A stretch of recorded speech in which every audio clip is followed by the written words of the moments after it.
근데 않다. 검찰은 이제 윤석열 체포하기가 어려운 상황이잖아요. 네. 물리적으로도 어렵고 예. 국민적인 지탄이 또 있고. 그러니까 자기들이 지금 수사기시권을 갖고 있지 않은 상황에서 예. 무리하게 여기까지 온 거 아닙니까? 그래서 예. 그걸 만회하기 위해서 지금 김건희 구속을 더 앞당기려고 검찰이요? 예, 시도할 가능성이 있습니다. 검찰이 주가 조작 사건 제가 항고해 놓은 거 예. 그거를 가지고 지금 지지난주부터 밤새고 있다 그래요. 그걸 진짜요? 네, 그걸 이용해 가지고 이제 야 여러분 특종입니다 이거.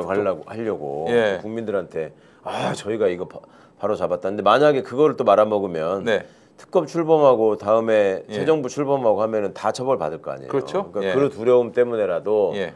그걸 가지고 생색을 내려고 할 가능성이 있어 도리어 보입니다. 이 방법이 좋은 게 김건희를 먼저 구속시키면은 윤석열은 더 이상 저항 안 할 거다 이렇게 예. 얘기하는 분들이 많이 계세요. 그럴 수도 있죠. 예.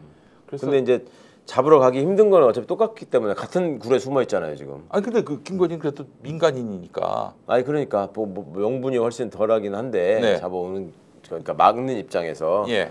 그럼에도 불구하고 하여튼 장소에는 둘이 같이 숨어 있을 거니까 가는 김에 잡으려면 둘 한꺼번에 잡아야지 뭐 하나만 데려오기에는. 알겠습니다. 그래요. 우리 저 항고를 하신 분이 최강욱 전 의원님이시고 지금 듣기로는 서울 고검인가요? 예, 서울고검에서 서울고검에서 밤을 새고 있고 서울고검장이 바로 박세연 현 지금 내란 사건 특별수사본부장을 지금 맡고 있는 그 사람이고요. 그래요. 검찰이 뭐 제 역할을 하면 좋죠. 뭐 나중에 또 심판을 받고 개혁을 당하겠지만은 할 바는 좀 해야 될 상황이라고 생각이 됩니다. 권성동이가 헌법재판관은 이제 임명하지 말고 대통령 대행이 무슨 임명이냐 이렇게 지금 나오고 있습니다.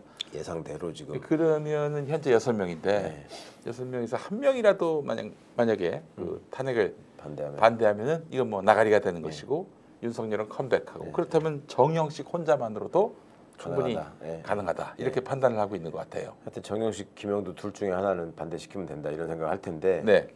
근데 임명을 안 하기가 어려워요. 그러니까 이거는 대통령이 누구를 찍어서 그러니까 이제 여기 가만히 있는 김용민 선생을 갑자기 KBS 사장도 시키기가 어렵잖아. 원래 제도적으로 보면은 이사회에서 추천해가지고 하는 거잖아요. 네네. 그렇지만 그거는 행정부 수반으로서 행정부 관할에 있는 영역에 대한 공기업에 대한 임명이니까 그거는 법적으로 그렇게 특별히 문제 삼기는 어려워요. 그러니까 황교안이가 예전에 권한대행하면서 공공기관장들을 막 임명했다고. 황교안이 그렇게 하지 말라고 하는데도 막 했다고요. 그런데 이 건은 누구를 발탁해가지고 한덕수가 스스로 임명하는 게 아니라 여야가 합의를 했어요. 국회가 추천해가지고 의결해서 보내는 거잖아요. 그럼 그냥 형식적으로 도장만 찍는 거예요. 그렇지. 그러니까 국회가 그걸 거부할 수가 없어요. 여야가 합의한 건데 명분이 없어요. 그건. 뭐 그냥 권성동이가 그냥 뭐 이런 표현을 써서 죄송합니다만 갠세이를 넣는 거다.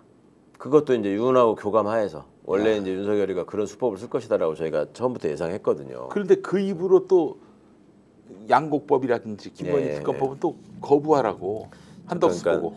헌법재판관 3명을 지금 임명하면 안 된다라는 말이 왜 말이 안 되냐면 3명이 없는 상태에서 그럼 6명이 쭉 재판을 하잖아요. 그러면 이자들이 노리는 게 이제 재판 지연 전술이잖아요. 그렇죠. 그럼 그게 먹혀가지고 6명 중에 2명이 내년 4월이면 퇴임한단 말이에요. 그럼 4명 남잖아요. 그럼 4명은 아무것도 못해. 그렇지. 얘들을 구상에는 그게 있는 거예요. 내년 4월까지 끌면. 이것들 완전 미쳤나?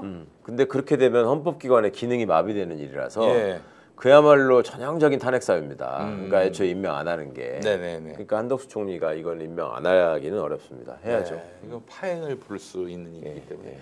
거부권 행사할 거라고 보세요? 법률안에 대해서도 과거에 노무현 정부 때 노 대통령 그 직무정지 기간 중에 보건총리가 예산상의 부담을 이유로 정책법안을 거부권 행사한 적이 있거든요. 그 밑에 또 그건 밑에 한덕수가 있었어요. 한덕수가 국무조정실장이었죠. 그때. 그러니까 그 경력 때문에 걱정하시는 것 같은데 그때 당시에 노 대통령은 누가 봐도 말도 안 되는 탄핵이어서 돌아올 대통령이었고 이거는 누가 봐도 내란 수괴라서 못 오는 대통령인데 그러면 한덕수 입장에서는 평생을 자기 보신과 출세를 위해 살아온 사람인데 여기서 굳이 그런 위험한 총대를 매지 않을 거라고 생각합니다. 지금 양곡법 같은 거 거부권 검토한다 이런 뉴스가 나왔었잖아요. 네네. 그러면은 노후에 쌀도 못 얻어먹고 죽을 가능성이 있는데 양곡밥을 구했다가 어떻게 되려고.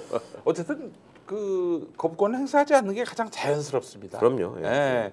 아니 지금 이거 대행은 말 그대로 대행인데 그렇죠. 그런 고도의 판단은 대통령이 해야 되는 것이고 네. 대통령 대행이 대통령은 아니죠.